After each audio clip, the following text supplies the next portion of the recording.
میں ڈاکٹر فاطمہ ہوں۔ کل میں ڈیوٹی پر مامور تھی کہ ایک خودکشی کا ایمرجنسی کیس آ گیا۔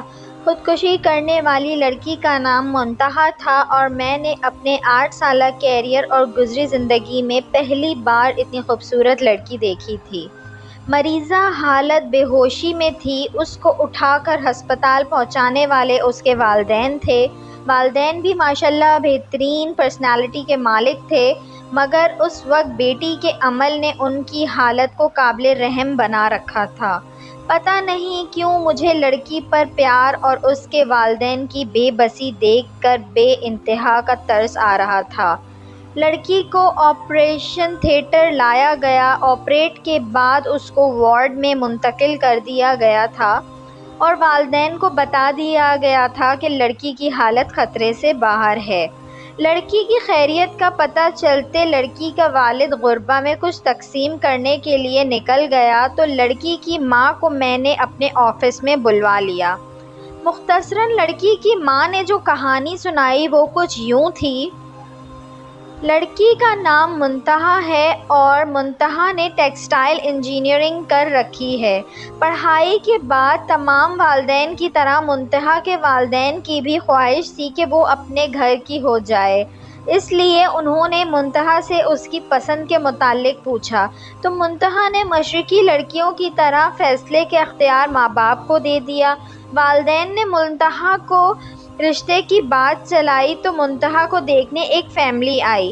لوازمات اور خدمات سے مستفید ہونے کے بعد عورتیں منتہا کے کمرے میں آئیں۔ کسی نے منتہا سے چل کر دکھانے کی فرمائش کی، کسی نے بولنے اور کسی نے منتہا کے ہاتھ کی چائے پینے کی فرمائش کی۔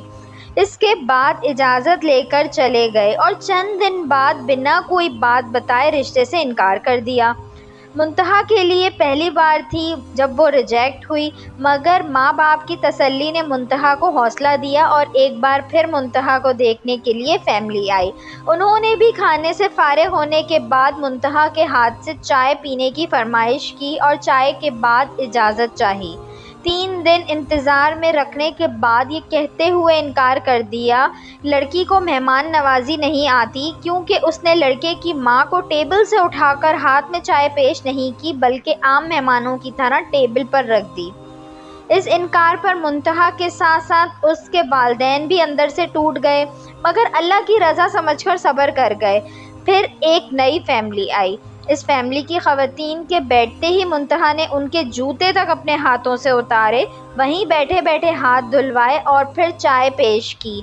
اس فیملی نے ہفتے بعد یہ کہتے ہوئے انکار کر دیا کہ آپ کی بیٹی پر جنات کا سایہ ہے، ورنہ کوئی میزبان پہلی بار گھر آئے مہمان کی اتنی خدمت کہاں کرتا ہے۔ پچھلے 8 سالوں میں 100 سے زائد لوگوں کے رشتے آئے، مگر کوئی نہ کوئی عیب نکال کر چلے گئے۔ کل ایک فیملی آئی، انہوں نے لڑکی کو باقی ہر لحاظ سے ٹھیک قرار دیا، مگر یہ کہتے ہوئے انکار کر دیا کہ منتہا کی عمر زیادہ ہو گئی ہے، اور احسان جتاتے ہوئے کہا کہ اگر آپ زیادہ مجبور ہیں تو ہمارا ایک 48 سالہ بیٹا جس کی اپنی دکان ہے، اس کے لیے منتہا قبول کر لیتے ہیں۔ اتنا کہتے ہوئے منتہا کی ماں سسکیاں لے کر رونے لگیں اور کہا آپ بھی تو ماں ہیں، سوچیں ماں جتنی بھی مجبور ہو غیروں کے سامنے کیسے کہہ سکتی ہے، اور میری بیٹی کل سارا دن میرے سینے سے لگ کر روتی رہی ہے، کہتی رہی ہے ان لوگوں کے معیار تک آتے آتے میری عمر زیادہ ہو گئی ہے۔ ماں نے پھر نہ جانے کب اس نے دنیا کو الوداع کہنے کا فیصلہ کر لیا، کیونکہ وہ کہتی تھی میرا منوس سایہ میری بہن کو بھی والدین کی دہلیز پر بوڑھا کر دے گا۔ میں نے منتہا کی والدہ کو پانی پلایا، اتنے میں اس کا والد اور پیچھے وارڈ بوائے داخل ہوا، آ کر بتایا کہ منتہا ہوش میں آ گئی ہے۔ منتہا کی ماں بجلی کی تیزی سے وارڈ میں پہنچی۔ منتہا کا سر اٹھا کر سینے لگا کر میں ڈاکٹر اور منتہا کا والد ایک ساتھ کمرے میں داخل ہوئے۔ منتہا ماں کو چھوڑ کر باپ کے گلے لگ گئی اور سسکتے ہوئے کہا پاپا بیٹیاں بوجھ ہوتی ہیں، پاپا آپ نے کیوں بچایا مجھے۔ مجھے مرنے دیتے، میرا منحوس سایہ اس گھر سے نکلے گا تو گڑیا کی شادی ہوگی، نہیں تو وہ بھی آپ کی دہلیز پر پڑی پڑی بوڑھی ہو جائے گی۔ منتہا کا باپ چپ چاپ آنسو بہا رہا تھا۔ جب میں نے حالات آؤٹ آف کنٹرول ہوتے دیکھے تو منتہا کو سکون آور انجیکشن دے دیا اور منتہا کے والدین کو لے کر آفس میں آ گئی۔ میں نے منتہا اور اس کی چھوٹی بہن کو اپنے دونوں بھائیوں کے لیے مانگ لیا اور منتہا کے والدین کی آنکھیں اچانک برسنے لگیں، مگر اس بار آنسو خوشی کے تھے۔ میرے دونوں بھائی ڈاکٹر ہیں، میں نے ان کو اپنا فیصلہ سنا دیا ہے اور وہ قبول کر چکے ہیں۔ آخر میں آپ لوگوں سے التجا کرتی ہوں، آپ شادی عورت سے کر رہے ہوتے ہیں، حور سے نہیں۔ خدارا کسی کی بیٹی کو ریجیکٹ کرنے سے پہلے اس کی جگہ اپنی بیٹی رکھ کر سوچیں۔ میں ڈاکٹر ہونے کی حیثیت سے کہتی ہوں، اگر ایب کے بنا ریجیکٹ کرنا ہو، لڑکیوں سے دگنی تعداد میں لڑکے ریجیکٹ ہوں۔ مجھ سے دنیا کے کسی بھی فارم پر کوئی بھی بندہ بحث کر لے، میں ثابت کر دوں گی مرد میں عیب عورت سے زیادہ ہیں۔